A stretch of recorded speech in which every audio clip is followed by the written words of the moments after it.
Father? I've been thinking a great deal, and I've decided on my last request. Yes, what is it, my son? I want to see Mr. Holmes. Who? Mr. Sherlock Holmes, the detective. If there's any chance to prove my innocence, he's the one who can do it. You've got to bring him to me, Father. Very well, Edward. If the man can be found, I'll have him brought here. Mr. Sherlock Holmes.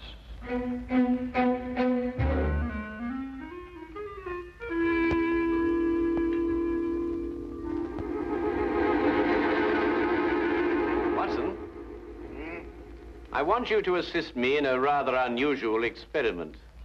Experiment? What kind of an experiment?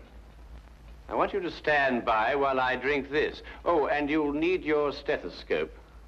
What?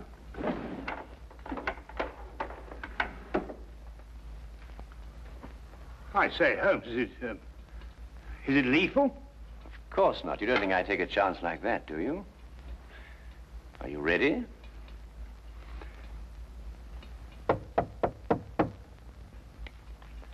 Oh, thank goodness, whoever you are. Oh, dear.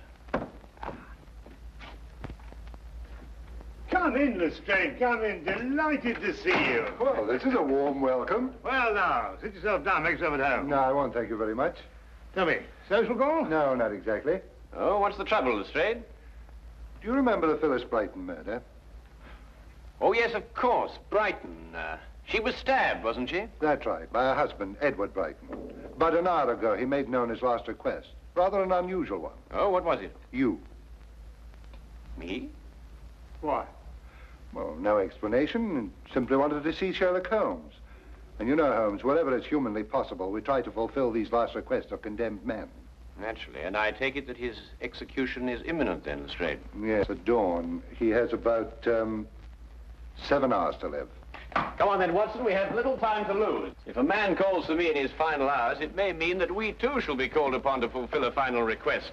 And 7 hours is little enough time when a gallows is at the end.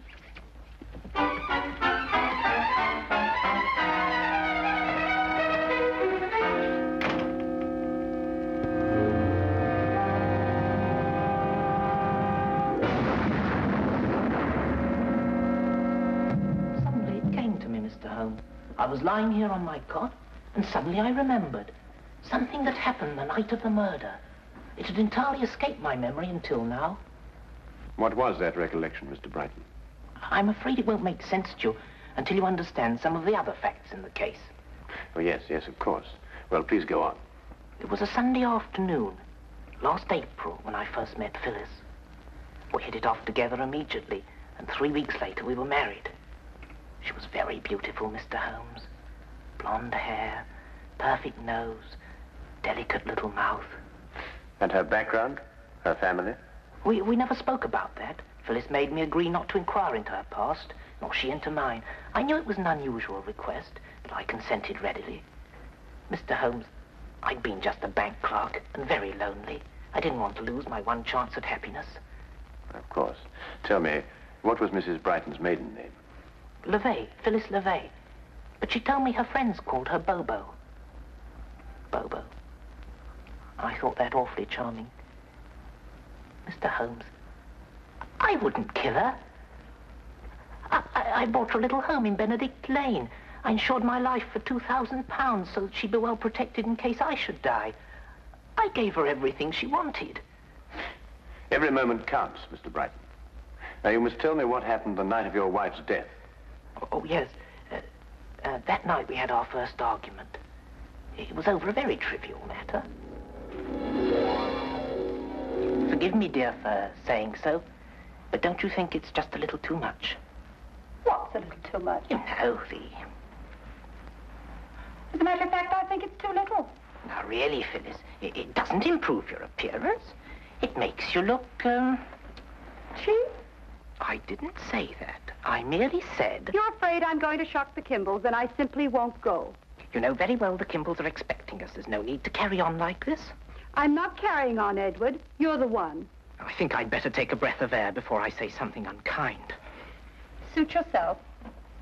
You're really a sweetie, Edward, but sometimes you're just so stuffy.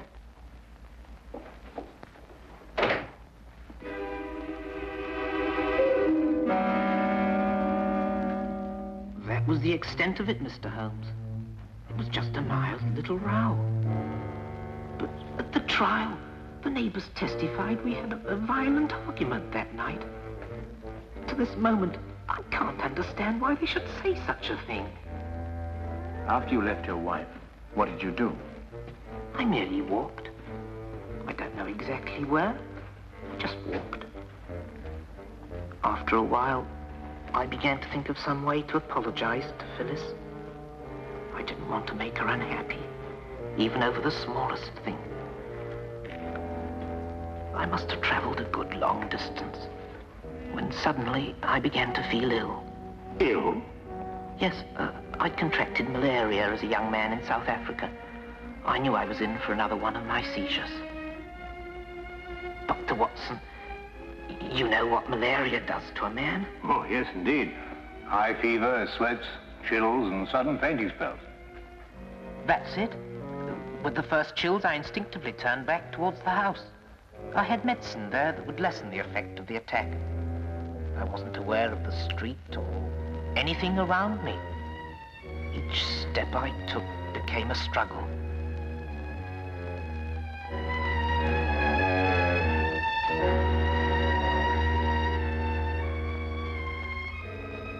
I barely made it to my home.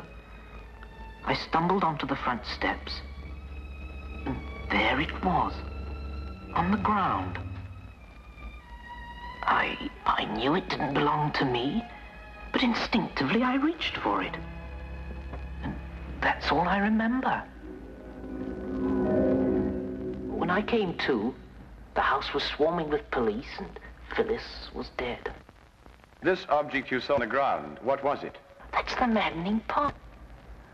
I don't remember. I'm only positive there was something, and it didn't belong to me.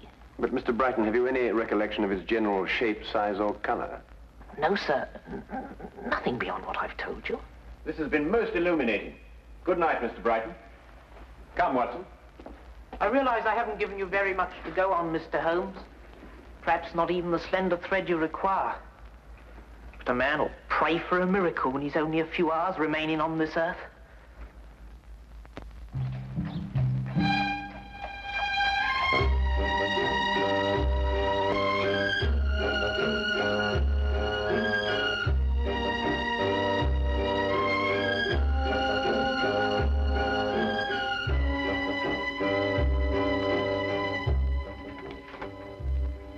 Ah, Holmes, come in. What did Brighton want? Lestrade, may I see the items that you took from Edward Brighton's pockets when he was arrested? No, I said, may I see? Oh, very well. Wilkins, bring over Brighton's effects, will you? Well, I don't want to seem pessimistic, Holmes, but you think this poor chap's got a chance? No, I'm afraid all the evidence proved conclusively that he had a violent quarrel with his wife, then murdered her in a fit of rage. These mild-mannered clerks are always the ones. Oh, thank you, Wilkins. There you are, Holmes. There's nothing unusual in there. Keys, handkerchief, wallet, and so forth. Yes, just Lestrade says. Nothing there but common to garden personal effects, Holmes. Well, I, for one, wonder where we go from here. We go to 14 Hanover Place, Watson. Beg your pardon? What are we going there for? That's the address of the tobacconist who prepared this mixture. Yes, I can see that's the address, but I still don't understand. Quite obvious, Watson. Brighton in his cell was smoking the inexpensive, ordinary sea shanty brand of tobacco. Well, that's a specially prepared blend, only made for the well-to-do connoisseur. You'll note the burley base, a touch of latakia, and a certain amount of yenijay leaf. Extraordinary olfactory perception, Holmes. But what has the man's smoking habits to do with the case? Perhaps everything, Lestrade. It's my guess that Phyllis Brighton had a visitor that evening, while Edward Brighton was roaming the streets. And this is the something that he picked up on his return. The something that he couldn't recall. Come, Watson. The scent of this tobacco may very well lead us to the real murderer. And we have little time to lose. Good night, Inspector.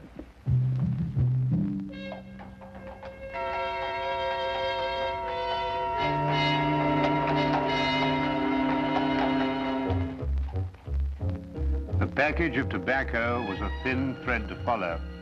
And it seemed a desperate chance for Holmes to take. With only a few hours standing between Brighton and death, there was no time for false leads that would have to be abandoned.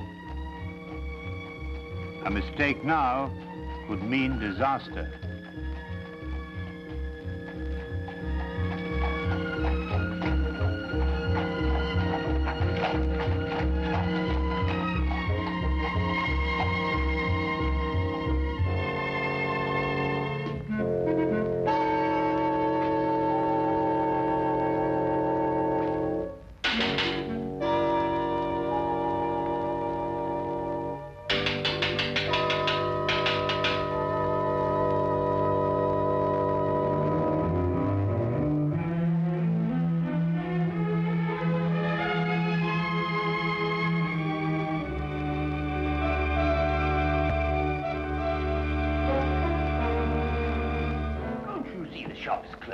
Come back tomorrow.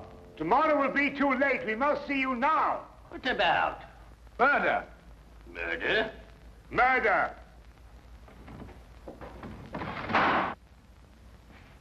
Oh, well, I could do with a good cigar. Yeah, I don't believe we'll have time for that, Watson. You choose a cigar like another man chooses a wife. Oh, I say, really, Holmes. Murder? Yes. My name is Sherlock Holmes. This is Dr. Watson. May we come in, please? Oh, it's Mr. Holmes. Indeed, do come in. Come in. Thank you. My shop is at your disposal. Mr. Carruthers, a man's life is at stake. The information you may give us may very well save him from the gallows. I'd like to have a look at your client's ledger with the names and addresses of all those who smoke this blend of tobacco. Why, certainly, Mr. Holmes. It's my own special mixture, you know. Not many of my clients have the discernment or the cash to smoke it. I hope this will be some help to you.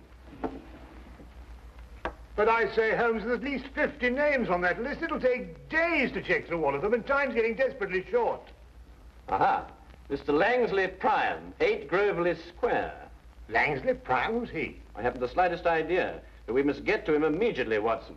But now, why Langsley Prime amongst all those names? Because 8 Groveley Square is in the dock section of the city, and all the other addresses in the ledger were in the more fashionable neighborhoods. Doesn't that strike you as unusual? Yes, it does, now you come to mention it. Whereas you may recall, Watson, that the late Mrs. Brighton didn't wish to reveal her background. I think we may therefore assume that it was of a somewhat questionable nature. Yes, true. And 8 Groveley Square is in a questionable neighborhood. Well, these are slight leads, I grant you, Watson. But we haven't the leisure at our disposal for more thorough investigation. Our one critical factor now is time. Thank you very much, Mr. Carruthers, for your assistance, and good night. Good night.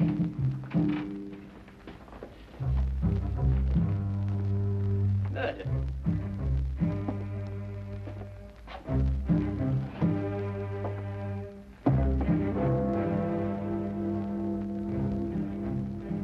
$10. 6 more hours.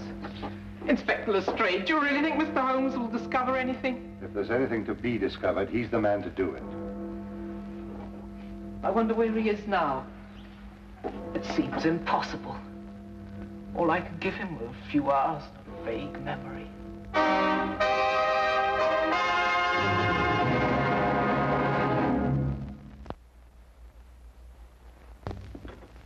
This was Mr. Priam's room, Mr. Holmes. He left me 2 weeks ago. And him owing me back rent, that scoundrel. Did he leave you in a forwarding address, Mrs. Chivy? Ooh, not him. He just left a note saying he was gone and got a job, that's all. Tell me, Mrs. Chivy, what sort of a man was he? I mean, what did he look like? Well, he was tall and kind of handsome, you might say. Then again, you might not. What do you want him for? He's not in some kind of trouble, is he? Not necessarily. You're not here to give him the £2,000. £2,000? He was always talking about how he was going to get his hands on £2,000. And him owing me rent. Thank you very much, Mrs. Chivy. You've been most kind. Yeah, but when you see him, you tell him I sent my money. From now on, all rent in advance. Well, Watson, that's one more link in a strange chain of events. Tell me, what's the time now? Must be after 10. Ah, then we just have time to get to the theater. The theater? Yes, we don't want to miss the last act. Now, look here, Holmes, you can't do a thing like that. I mean, the theater at a time like this.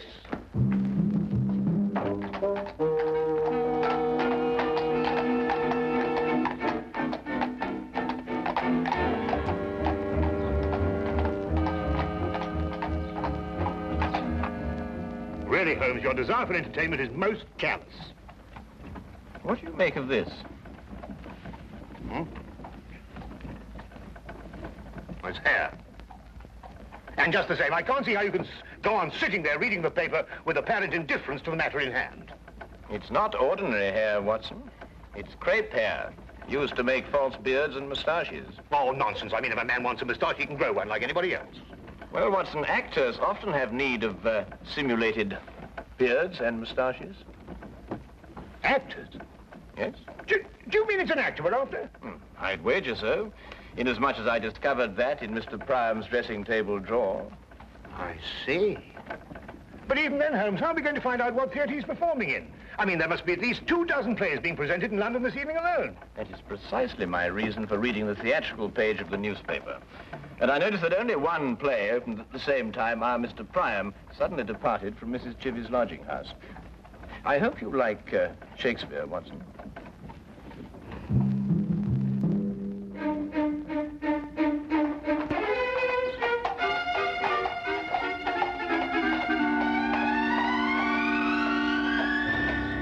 Nobody goes backstage. Those are my orders. But my good man. If you're from the costumes company, you can't touch a thing until after the show. Mr. Pettifoot says he'll be able to pay by the end of the week. I am not here for the costumes. I'm here on a very much more important matter, one in which every moment counts. Mr. Pettifoot says? See here. This gentleman here is, was Sherlock Holmes.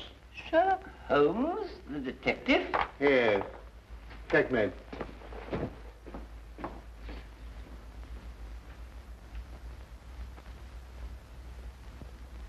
Mr. Holmes, the final death scene is just starting. I can't ring down the curtain until it's all over. And how do you know that Mr. Priam is the man that you are looking for? No. I'm very sorry. You'll just have to wait until the end of the play. The show must go on. My dear sir, a man's life is at stake. With all due respect to the bard, I may be forced to tread the boards myself. Holmes? Holmes, where are you?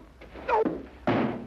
I nearly broke my blasted neck finding you. Watson, this is Mr. Pettifoot. Pettifoot? What? Foot. You know, foot. Oh, I beg your pardon. Mr. Pettifoot, my friend and associate, Dr. Watson.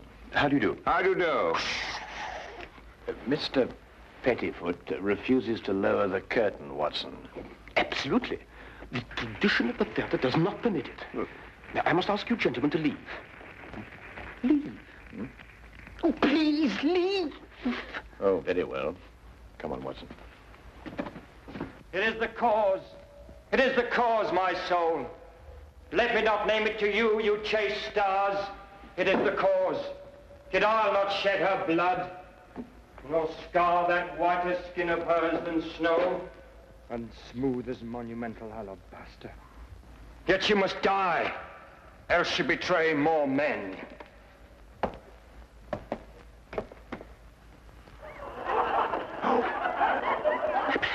Put out the light, and then put out the light. If I quench thee, they flaming minister, I can again their former light restore. Should I repent me, but once put out the light. Thou cunning's pattern of excelling nature, I know not where is thy Promethean heat, but can thy life illume? When I have plucked the rose, I cannot give it vital growth again. It needs must wither. I'll smell it on the tree. Oh, balmy breath that dost almost persuade justice to break her sword. One more! One more! Be thus when thou art dead, and I will kill thee. What have you done? What have you done? Oh, quick, take us to Priam's dressing room. Oh, all right, I don't care what happens anymore. I'll be ruined. I'll be the laughing stock of the theatre. Detectives in Shakespeare. It strikes what it doth love. She wakes. Here.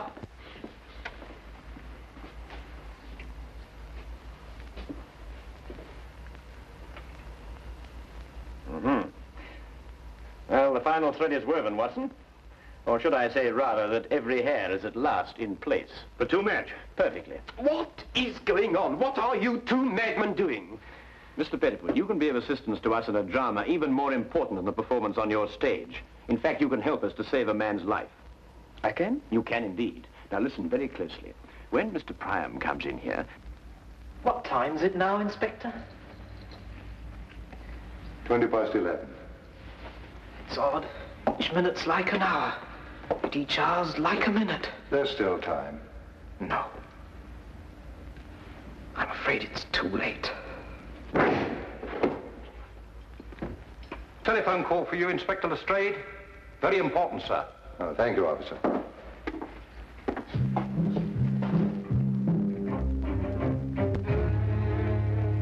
Say, Holmes, he'll be here in a minute. You want me to hide behind the door and jump him as he comes in? No, you needn't do that, Watson. Just sit there and do nothing, whatever happens. Right. He's coming.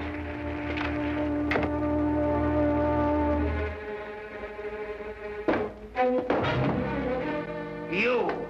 How dare you? You ruined my scene! That, I believe, will only be the least of it. Well, who are you and what do you want? In answer to your first question, my name is Sherlock Holmes. In answer to your second, I want you for the murder of Phyllis Brighton. Murder? Phyllis Brighton? Better known in theatrical circles as Bobo LeVay. Get out of my dressing room. Your acting stands you in good stead, Mr. Priam. You've almost convinced me of your innocence. However, acting and life are two quite different things. Tonight, on the stage, you murdered the girl Desdemona in make-believe. A month ago, you murdered a woman in a more sordid drama. You may as well continue this farce. The stage is all yours. Thank you. I shall try to be brief. You and your ex-partner planned what seemed to be a simple but clever scheme. She would marry some poor, unsuspecting soul, and you would murder him.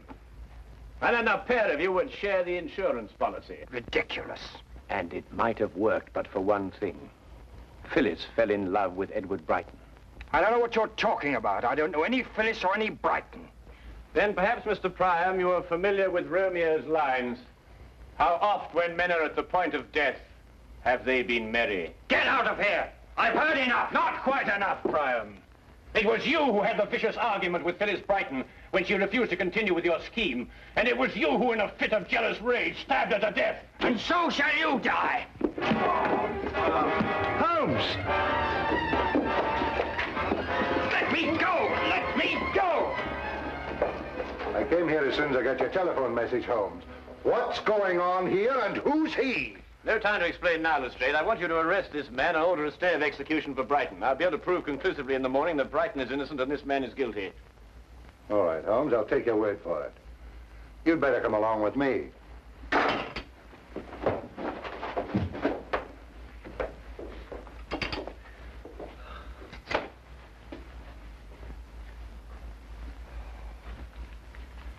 Oh, I must admit, Holmes, I've been far too shaken to think clearly, but just the same, I can't believe it. I mean, with my very eyes, I saw him stab you with that dagger. Holmes, what on earth? Watson, if actors were allowed to use real weapons on the stage, the mortality rate would be something fantastic. Observe how the blade disappears into the handle. See.